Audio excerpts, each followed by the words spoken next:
دوستو السلام علیکم ورحمۃ اللہ وبرکاتہ۔ آج ہم اس چیز کی حقیقت کو تلاش کریں گے کہ سانپ اور مور کو جنت سے کیوں نکالا گیا۔ تو آئیے اس حقیقت کی طرف رواں داواں ہوتے ہیں۔ سانپ اور مور پہلے جنت میں ہی رہتے تھے۔ اس واقعہ کو پوری طرح سمجھنے کے لیے اس واقعہ کو پورا سننا ضروری ہے۔ شیطان جب مردود اور لعنتی ہو گیا تو اس نے حضرت آدم علیہ السلام کو جنت میں سجدہ کرنے سے انکار کر دیا اور اللہ تعالیٰ نے شیطان کو جنت سے نکال دیا۔ جنت میں کھانے پینے کو، گھومنے پھرنے کو بہت خوش تھا، لیکن تنہا اکیلے ہونے کی وجہ سے حضرت آدم علیہ السلام اداس رہنے لگے۔ پھر اللہ تعالیٰ نے حضرت آدم علیہ السلام کی بائیں پسلی سے بی بی حوا کو پیدا کیا۔ اس طرح وہ دونوں ایک دوسرے کا ساتھ پا کر جنت میں خوشی خوشی رہنے لگے۔ اللہ تعالیٰ نے فرمایا، تم دونوں جنت میں جو چاہو کھاؤ پیو، گھومو پھرو، لیکن خبردار اس درخت کے پاس مت جانا اور اس کا پھل مت کھانا، ورنہ تم ظالموں میں سے ہو جاؤ گے۔ جنت میں سانپ اور مور بھی رہتے تھے۔ وہ دونوں جنت سے باہر آیا جایا کرتے تھے۔ اس وقت سانپ کے پیر بھی تھے اور سانپ کے منہ سے بہت اچھی خوشبو بھی آتی تھی، اور مور جتنا بھی خوبصورت ہے اس سے بھی کہیں زیادہ اس وقت خوبصورت تھا جب وہ جنت میں تھا، اور مور کے پاؤں بھی اس وقت بہت خوبصورت تھے۔ ایک دن دونوں نے جب جنت سے باہر آئے تو ان کی ملاقات شیطان سے ہوئی۔ شیطان نے ان دونوں سے کہا، مجھے بھی اپنے ساتھ جنت لے چلو۔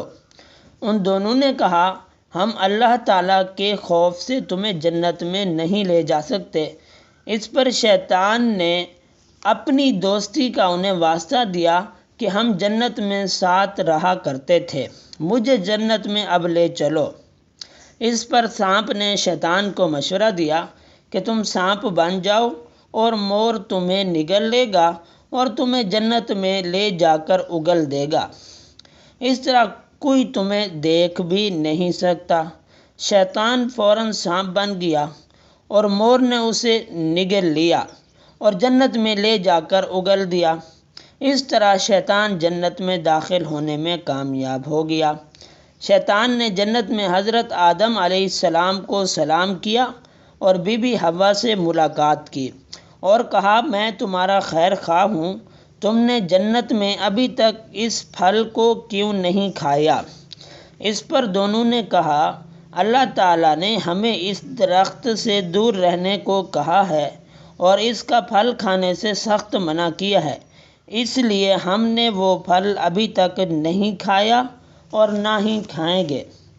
جب حضرت آدم علیہ السلام سو گئے تو شیطان بی بی حوا کے پاس آیا اور اسے بہکانے لگا اور کہا کہ اللہ تعالیٰ نے تمہیں وہ پھل اس لیے کھانے سے منع کیا ہے کہ کہیں وہ پھل کھانے کے بعد تم فرشتہ نہ بن جاؤ اور ہمیشہ کے لیے جنت میں نہ رہنے لگو۔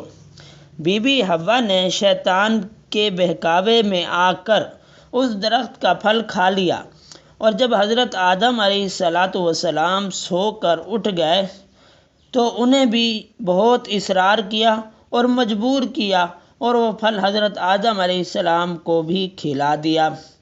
جیسے ہی ان دونوں نے اس درخت کا پھل کھایا ان کا جنت کا لباس اتر گیا۔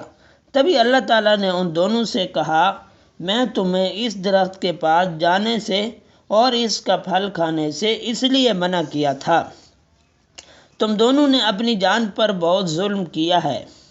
حضرت آدم علیہ السلام اور بی بی حوا کو اپنی بھول کا احساس ہو گیا اور انہوں نے اللہ تعالیٰ کی بارگاہ میں اپنی بھول کی معافی مانگی۔ اللہ تعالیٰ نے اپنی شایان شان انہیں معاف فرما دیا اور اللہ تعالیٰ نے حضرت آدم علیہ السلام اور بی بی حوا کو جنت سے نکال کر زمین پر بھیج دیا اور ان سے کہا کہ زمین پر ایک خاص وقت تک تمہارا ٹھکانہ ہے اور زمین پر ہی رہو گے۔ اللہ تعالیٰ نے شیطان کو جنت میں لے کر آنے پر مور کی خوبصورتی چھین لی، جن پیر سے وہ شیطان کو جنت میں لے آیا ان پیروں کی خوبصورتی چھین لی۔ جس منہ سے سانپ نے مور کو مشورہ دیا شیطان کی مدد کرنے کا، اللہ تعالیٰ نے اس کے منہ کی خوشبو چھین کر سانپ کے منہ میں زہر بھر دیا اور سانپ کے پیر چھین کر جنت جیسی جگہ سے ہمیشہ کے لیے بے دخل کر دیا۔ اس لیے مور آج بھی اپنے پیروں کو دیکھ کر روتا ہے۔ نہ ہی مور اور سانپ شیطان کو جنت میں لے جاتے اور نہ ہی وہ جنت سے بے دخل ہوتے، اور نہ ہی حضرت آدم اور بی بی حوا علیہم السلام اس پھل کا درخت کھاتے، اور نہ ہی وہ زمین پر اتارے جاتے، اور نہ ہی آج انسانیت اس دنیا میں آباد ہوتی، بلکہ ساری انسانیت جنت ہی میں رہتی۔ ناظرین، ہماری ویڈیو اچھی لگے تو اسے لائک اور شیئر کیجیے گا۔ مزید اچھی ویڈیوز کے لیے ہمارے چینل کو سبسکرائب کیجیے گا۔ ہماری اگلی ویڈیو آنے تک اپنا اور اپنے دوستوں کا خیال رکھیے گا۔